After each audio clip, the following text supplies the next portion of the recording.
A saúde é o seu bem mais valioso. Depois que tudo passar, você fará novos planos. E para realizar todos, uma vida saudável é essencial, hoje e no futuro. Por isso, o Apvida vai estar ao seu lado sempre.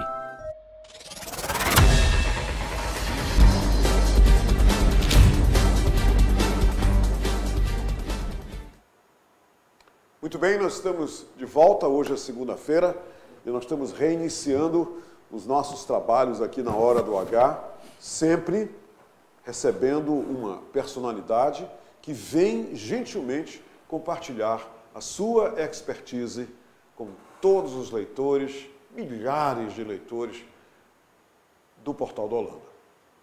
Hoje eu tenho algo de suma importância para dizer para você. E eu estou usando essa palavra, suma importância, justamente para chamar a sua atenção, e vou dizer por quê, vou dizer só para você. É porque esse assunto é um assunto de vida ou morte. Esse assunto é um assunto tão sério, mas tão sério, e de repente tem muita gente que talvez até tenha levado a sério há pouco tempo, mas agora deixou de levar esse assunto a sério. E eu convidei aqui o doutor Bernardino Albuquerque, que é médico infectologista, professor da Faculdade de Medicina da Universidade Federal do Amazonas e também presidente do Comitê de Enfrentamento da Covid-19 na Universidade Federal do Amazonas e pesquisador da Fundação de Medicina Tropical do Amazonas. Essa é a pessoa e essas são as credenciais da pessoa, do profissional que veio abordar com a gente toda essa questão que envolve a pandemia e que envolve alguma coisa que algumas pessoas já deixaram de ver, por desatenção ou porque não querem ver, que aponta para o fato que pessoas continuam morrendo na cidade de Manaus vítimas da Covid-19. Mas parece que, para muita gente, passou, está tudo bem, a cada dia só está melhorando. Será? Será. Doutor Bernardino, seja muito bem-vindo à Hora do H. Que bom recebê-lo aqui, principalmente porque o senhor vem representando um dos centros de excelências mais importantes do Brasil, que é a Universidade Federal do Amazonas. Bem-vindo, doutor Bernardino. Obrigado. Gostaria de agradecer a oportunidade de falar sobre assunto, como você já mencionou aí, de extrema importância na área da saúde pública, que é exatamente o que nós estamos vivenciando aí, no que diz respeito a essa pandemia determinada por esse novo coronavírus. Doutor Bernardino, eu gostaria que o senhor nos explicasse assim, de saída, uma coisa. O cenário que nós estamos vivenciando hoje no Brasil, mas o nosso foco hoje é a cidade de Manaus, porque nós estamos aqui, na nossa cidade, na nossa paróquia. O cenário que nós estamos vivenciando hoje em Manaus é um cenário pós-pandêmico, que para mim, pós-pandêmico significa o seguinte: passou a pandemia, o cenário agora é um cenário que de prosseguimento, quer dizer, sem a pandemia. É esse o verdadeiro cenário? Não, este não é o cenário, Humberto. Na realidade, nós estamos vivenciando desde março uma ocorrência crescente de casos, que tivemos o pico maior em abril, maio, de casos e de óbitos, porque esse vírus realmente tem uma alta letalidade, a quantidade... Ele é mortal mesmo, não é, mortal doutor mesmo. Bernardino? Se realmente você não tiver não só a questão de equipamento, disponibilidade de leitos, ele realmente pode te levar ao óbito. Então, nós tivemos uma diminuição a partir do mês de julho, agosto, diminuição essa que não chegou... Diminuição de contaminação, doutor? De contaminações, de casos e de óbitos. Ok. Mas não foi uma diminuição que nós possamos dizer, olha, a epidemia ou a pandemia passou ou então está tendendo ao declínio, muito pelo contrário. O que a gente está observando em termos de ocorrência de casos é que existe um determinado patamar, um determinado platô, que o número de casos de óbitos se fixou ali. As pessoas então continuam morrendo, né, doutor? Continuam adoecendo e continuam morrendo, né? Consequentemente, essa situação epidêmica, tanto na capital como no estado, ainda não passou. Então, pós-pandemia não existe. Não existe, no momento, não tem por que se falar em pós-pandemia. Nós estamos exatamente vivenciando a pandemia. A pandemia, né? O vírus continua circulando, né? E o que a gente está observando é exatamente um aumento não tão significativo, mas está aumentando o número de casos, está aumentando o número de óbitos. Está aumentando o número de óbitos e de casos. De casos e de óbitos. Há um deslocamento da faixa etária, que antes nós tínhamos uma ocorrência maior no grupo etário acima de 60 anos, né? Hoje a ocorrência maior está sendo em adultos jovens, né, e crianças. Quando a gente fala adultos jovens, nós estamos falando de 30, 40 anos. Exatamente. E isso é mais perigoso ainda, porque são as pessoas que, na realidade, não têm uma probabilidade de fazer um quadro muito grave, né? Mas podem fazer também, e há óbito, mas o quantitativo é menor. No entretanto, são pessoas que ficam aí espalhando o vírus para outras, à medida que esse vírus atinge uma pessoa dentro do grupo de risco, seja ele faixa etária, seja ele os grupos hoje reconhecidamente mais suscetíveis, ou seja, as pessoas com doenças crônicas, né? Essas pessoas realmente podem fazer quadros graves, fumantes, né? Podem fazer obesos, né? Pode fazer quadros graves e a óbito, né? Então, não é o momento de você abrir guarda. Então, como é que o senhor está vendo, como o infectologista, como o presidente deste comitê importante de combate à Covid-19 dentro da Universidade Federal do Estado do Amazonas, como é que o senhor vê, doutor Bernardino, a Ponta Negra, quer dizer, que é uma praia que existe aqui em Manaus, e que, aos fins de semana agora, liberou geral. A Ponta Negra está lotada durante os domingos de manhã e de tarde, e durante as noites os bares estão funcionando, está todo mundo indo para lá. Como é que o senhor vê agora? Eu estou dando só um exemplo de uma região da cidade, porque existem outras. Uma região da cidade que é muito visível. Como é que o senhor está vendo? Aqui estão se expondo essas pessoas sem máscara, completamente aí à mercê de um vírus que, pelo comportamento delas, parece que já foi embora de Manaus, parece que não está mais aqui. Que não é essa a realidade, né? O que a gente vê é exatamente não só Ponta Negra, não só bares, mas salões de festas, né? A própria... Dentro dos ônibus, doutor Bernardo? Ônibus, ruas, né? De pessoas, o quantitativo de pessoas usando máscara diminuiu sensivelmente. Diminuiu.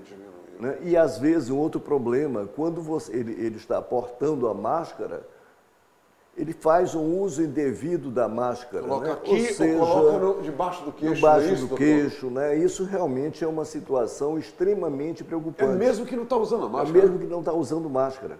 Então, isso é uma situação na qual... você realmente está dando subsídio para um recrudescimento de casos, de óbitos, uma segunda onda que não está descartada. Não está, não está descartada, até porque o que eu tenho visto em termos de levantamentos sorológicos em pessoas ou em grupos populacionais que têm, digamos, a presença de anticorpos já para o Covid, é no máximo 20% a 25%. Ou seja... Isso está falando de 25% da população. Da população, né? Ou seja, você tem aí um mar de pessoas suscetíveis que podem adoecer, podem morrer pelo Covid. Então, se nós... Quer dizer, todas vulneráveis, está todo mundo aí totalmente vulnerável. E facilitando. E facilitando. O pior é isso. Pela falta da máscara. O pior é isso. E é a única forma de nós evitarmos exatamente essa proteção individual ou então a proteção coletiva, que é exatamente o distanciamento social. E também o isolamento que todo mundo está obedecendo. Exatamente. O senhor acredita, então, doutor Bernardino, o senhor acredita que é fundamental nesse momento que pessoas do grupo de risco, que continuam, por exemplo, os idosos, que também já baixaram a guarda, eu tenho visto idosos aí, no meio da rua, sem máscara. Há pouco encontrei um. Há pouco o senhor viu um vindo para cá. Exatamente. Muito bem. Então, o que o senhor diz, doutor Bernardino, principalmente para os idosos, para os obesos, para os fumantes, para essas pessoas que ainda não foram contaminadas e que estão se expondo desse jeito? Não existe pós-pandemia, o que existe mesmo é que o vírus está aí e o perigo continua? Exatamente, o perigo continua, o vírus está circulando, né? Nós não temos, até o momento, nenhuma evidência de que essa epidemia vá, digamos, terminar de imediato. Eu acho que nós temos aí ainda muita... E não temos a vacina, hein, Não doutor? temos vacina. Não temos. Não temos vacina. E possivelmente, nessa questão da vacina, ela não será tão precoce como está se anunciando. Quer dizer, pode levar mais tempo, né? Pode levar mais tempo. É o que nós já vimos aí com a vacina inglesa, né? Sim, sim. A de Oxford, que realmente deu problema, tem Agora que parar. estou falando na vacina russa, já mudou aí o foco. Tem que pra voltar vacina tudo russa. de novo. Então, são coisas que realmente a gente tem que... tem essa expectativa, né, de uma possível vacina, mas até que a vacina realmente esteja disponível, né, principalmente para a população de risco, porque não vai haver vacina para todo mundo, isso é uma coisa muito clara. Que importante isso aí, não vai ter para Não todo vai ter vacina de imediato para todo mundo, não vai ter para todo mundo não, né? Não vai ter. Talvez a população de risco seja a primeira beneficiada. Sim. Né? Mas não podemos também contar com isso aí. Então, nós, digamos, pertencentes ao grupo de risco, né? Com mais de 60 anos, Sim.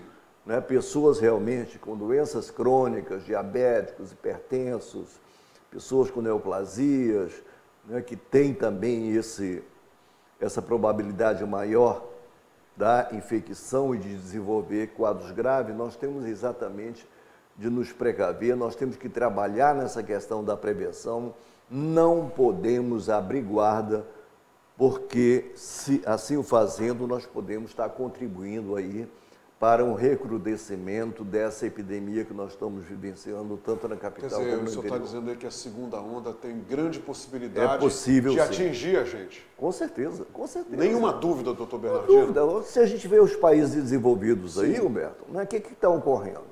Né? Eles estão retomando as medidas de restrição. Fechando bares, fechando restaurantes, tudo. Não abrindo escolas. Né? Sim, Existe sim. todo esse processo que realmente a vigilância tem que ficar extremamente alerta para qualquer detalhe desses realmente se possa retroceder, né, no que diz respeito a essas medidas. Né? O que nós não podemos é exatamente abrir a guarda de uma forma mais liberal possível, né? Não tomando medidas de precauções. Nós estamos exatamente trabalhando isso na universidade. A universidade tem o seu plano de biossegurança, né? Tem todo um contingente de pessoas. Isso está tudo implementado na universidade? Isso está sendo implementado na universidade, né? E as medidas realmente elas estão sendo tomadas pela reitoria à medida que o comitê avalia, né? É justamente faz isso que o comitê análise, está fazendo, que o senhor presidente está fazendo isso, agora. exatamente isso. Né? Doutor Bernardino, isso aqui é uma coisa que o senhor tem que deixar bem claro para todo mundo. A única coisa que a gente pode fazer agora é cada um tomar conta de si, do seu comportamento, seguir as instruções que foram aí batidas e a exaustão que foram determinadas pelas autoridades de saúde e não abrir essa guarda. É a única saída que nós temos agora? É a única Porque saída não tem que nós vacina, temos. não tem... É a única saída que nós temos. Né? E não só tomar conta de si, tomar conta dos outros também. Porque quando eu uso a máscara, eu estou protegendo o senhor. Exatamente, né? Exatamente isso. Né?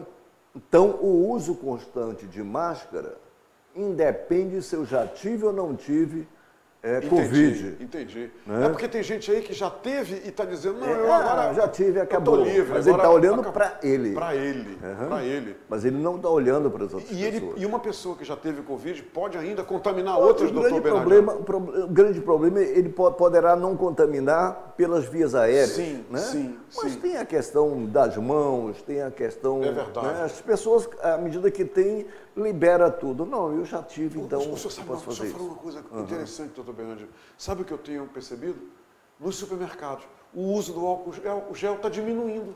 Exatamente. As pessoas, antes, quando eu chegava no supermercado, estava lá alguém, a pessoa mesmo me ajudava. Agora, eu chego no supermercado, não passam mais no carrinho. Não é só em supermercado. Não é, né, doutor Bernardino? Não é só em supermercado. Quer dizer, abriu a guarda também nesses lugares. Há um relaxamento geral a respeito disso. E isso é extremamente perigoso. As consequências podem ser gravíssimas. Com certeza, Alberto. Com certeza. Doutor Bernardino, nós não estamos aqui para assustar ninguém, mas nós estamos aqui para dizer o seguinte: vacilou, dançou, não é? Com certeza. Nesse momento, em relação a esse vírus. Exato. Né? E o senhor confirma isso olhando para esse povo aí. Não isso, vacile, porque você vai dançar. É muito claro. Eu acho que a gente realmente tem que assumir, né, essa responsabilidade, né, de manter as medidas de controle, seja elas individuais, seja elas coletivas, né, de não participar de eventos, de não participar em locais onde há muita aglomeração. As pessoas voltaram a se abraçar, o senhor notou? Tem gente se abraçando, se beijar gente se beijar, fazer acontecer. É exatamente isso. Né? Antes era com o calcanhar, antes era com o cotovelo, agora voltaram a se abraçar. Eu acho que hoje nós estamos exatamente num risco extremamente alto. Lamentável, doutor Bernardino. E vindo do senhor isso, torna ainda tudo mais importante a gente fazer o que deve ser feito.